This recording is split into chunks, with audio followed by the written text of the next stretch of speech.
Bwana Yesu apewe sifa sana. Somo andika, kitu gani kitanitenga na upendo wa Kristo? Tutajifunza mambo kadhaa. Mingine huenda akawa ni kikwazo kwa watu, yanawafanya watu wanamuacha Yesu. Bwana Yesu apewe sifa sana. Tukianza na kitabu cha Warumi ile sura ya 8. Warumi 8 tukianzia na ule mstari wa 35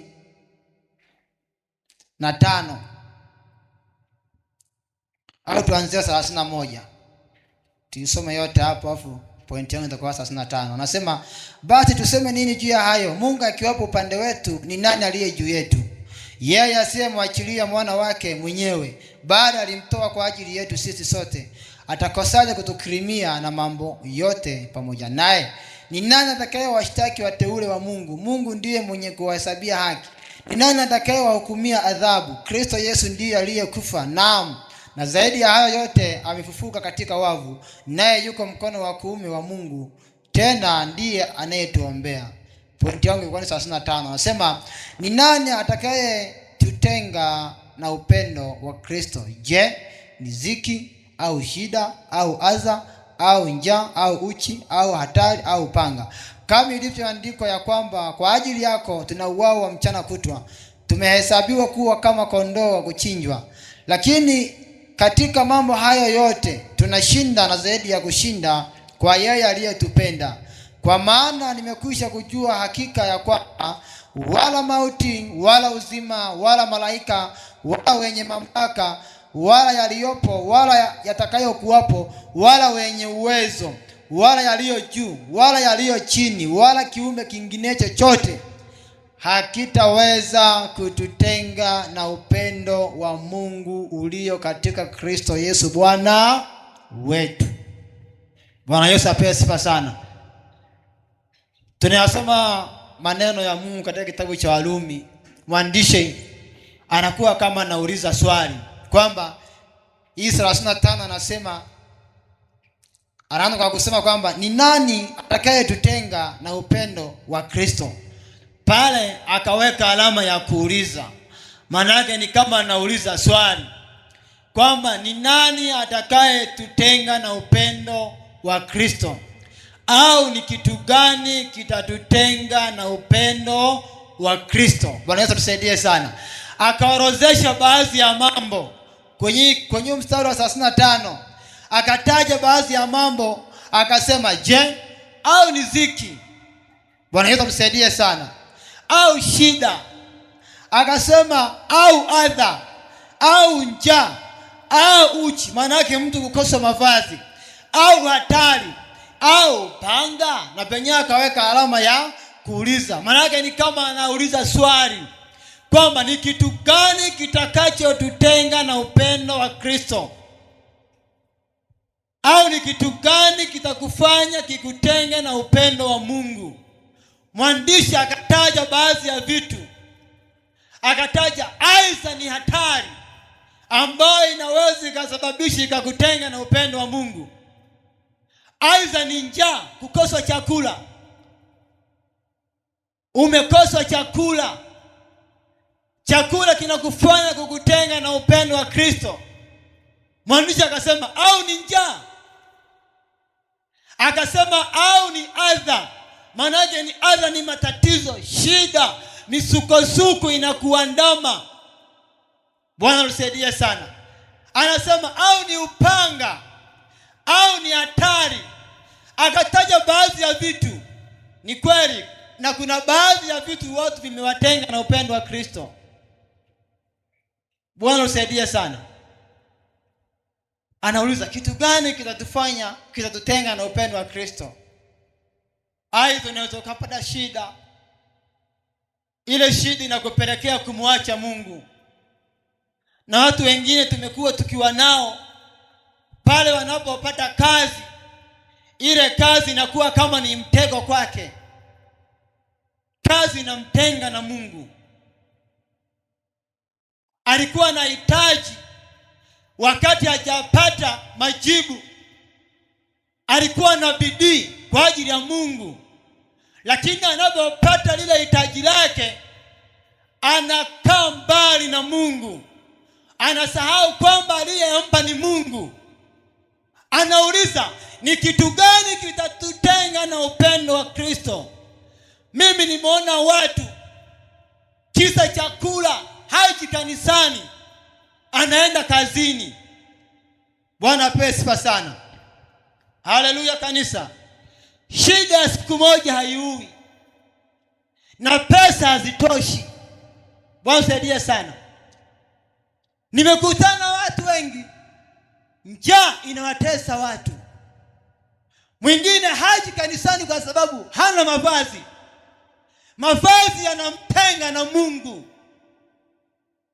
Bwana usaidie sana. Yesu kwenye kile kitabu cha Yohana 6, naona mstari nadhani kama sio 66 68 hapo, Yesu anawaambia wanafunzi wake kwamba, je, na ninyi mnataka muniache? Petro Simoni akamwambia, Bwana, tutoke kwako twende kwa nani? Maana kwako kuna maneno ya uzima wa milele. Ni Yohana hiyo 6 mstari wa 60 kama na 8 hapo au na 7 na 6 hapo. Yesu aliwauliza wanafunzi wake kwamba, na ninyi mnataka kuniacha? Petro Simoni akamwambia, Bwana, tutoke kwako twende kwa nani? Maana kwako kuna maneno ya uzima, maneno ya uzima wa milele. Bwana Yesu tusaidie sana. Muulize jirani yako, utoke kwa Yesu uende kwa nani? Bwana mwambie. Bwana tusaidie sana. Kitu gani kitatutenga na upendo wa Kristo? Upendo wa Kristo ndio umetuunganisha hapa tulivyo, ndio umetufanya kuwa jinsi tulivyo. Ni upendo wa Kristo umetuungamanisha kuwa kitu kimoja. Wengine tulikuwa ni watu hatufai. Kuna wengine hapa tulikuwa na tusalimiani nao.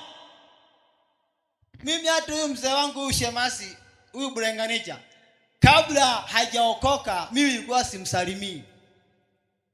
Nilimkuta kwenye zile enzi zake za ujinga, akikasirika manaka anapapenda. Nilimuita mambo ambayo alinijibu, nikasema kuliko kukwazana nafsi, tukikutana wana punga tu mkono, imeisha. Siku ameokoka huyu mzee alikuja nyumbani, tena akanisalimia kwa heshima kweli kipindi na harusi. Bwana asifiwe mtumishi. Nikajua labda kwa sababu mimi nimeokoka ndio amenisalimia. Ndio akanielezea mambo mengi, nimeokoka mimi ni wakina Jefta. Angasema mchungaji dada amekubeba huo mzigo. Lakini baada ya wokovu huyu mzee ndio amekuwa rafiki wangu kweli kweli. Kwa upendo wa Kristo unatuunganisha. Tunapoona na shemazi tulikuwa tusalimiana na ule mzee mimi. Lakini Yesu anatufanya, anatustahirisha, tunakuwa ndugu. Anauliza, kitu gani kitatutenga na upendo wa Kristo? Siku moja hapa mchungaji mpaka alikasirika.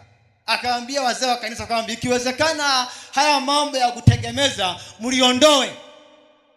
Kwa sababu aliona watu huenda hawaji kanisani kwa sababu wanajua ni siku kufanyaje? Ni siku ya kutegemeza.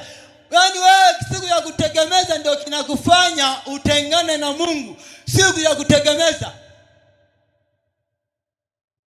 Bwana saidie sana. Na kanisa kama halitotegemeza, maana yake kuna kitu ambacho tutakuwa tumekiondoa kikubwa sana ya Mungu wa roho. Ni sawa na kanisa ambalo halina uamsho wowote. Kanisa lisimtunze mchungaji wake. Fanya hivi, fanya hivi, fanya hivi. Kanisa lisimtunze mchungaji wake. Hakuna kitu chochote kitakachoweza kututenga na upendo wa Kristo. Huu mstari wa mwisho hapa anasema, ni mstari wa 39 anasema, wala yaliyo juu wala yaliyo chini wala kiume kingine chochote hakitaweza kututenga na upendo wa Mungu ulio katika Kristo Yesu Bwana wetu. Usikubali kutengwa na upendo wa Kristo kwa chochote. Dunia tunayo ina mambo mengi, ina vitu vingi, na tunaishi kwenye dunia hiyo hiyo yenye uharibifu. Lakini pamoja na hayo yote, lazima tukubali kumshika Yesu. Tusitangulize mambo mengine mbele, tumtangulize Yesu. Pale pale ambapo tunaona pana magumu, pale mtangulize Yesu. Mwambie Yesu, wewe tangulia hapo, katengeneze njia. Yeye aliyesema anafanya njia pasipokuwa na njia, yeye atafanya. Mitume walipitia mengi kuliko haya kwetu. Chakula hakikuwababaisha.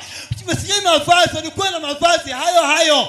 Sijui mambo ya upanga, kama kupigwa alipigwa, kama ni uchu alikosa mavazi, lakini hawakumwacha Yesu. Ndio maana leo tunawasoma mitume kwa sababu ya ushujaa waliokuwa nao, kwa sababu walisimama na Mungu wakamtumikia.